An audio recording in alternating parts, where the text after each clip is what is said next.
अस्सलाम वालेकुम जी दोस्तों। इस वक्त फ़ारूकी साहब प्लम्बरी से माशाल्लाह सादात कुरान में शरीफ इस्लामाबाद यहाँ पर आए हैं, तो इनसे इस हवाले से बात करते हैं। सर अस्सलाम वालेकुम। सर पहले तो आपको मैं खुशामदीद कहता हूँ, आप वक्त निकाल के यहाँ पर तशरीफ़ लेके आएँ।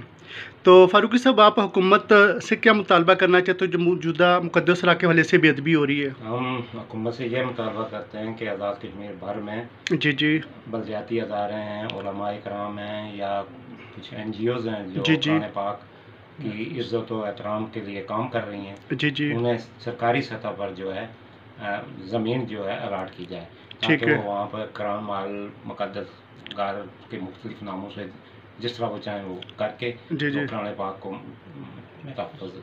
ठीक है, बहुत मेहरबानी, जज़ाकल्लाह। इस तरह तमाम दोस्त कोशिश करें अपने अपने शहरों में कुरान महल बनाएं, ताकि जहाँ पर शायद कुरान पाक सपारे और मुक़द्दस राग अदब के साथ महफूज किए जाए।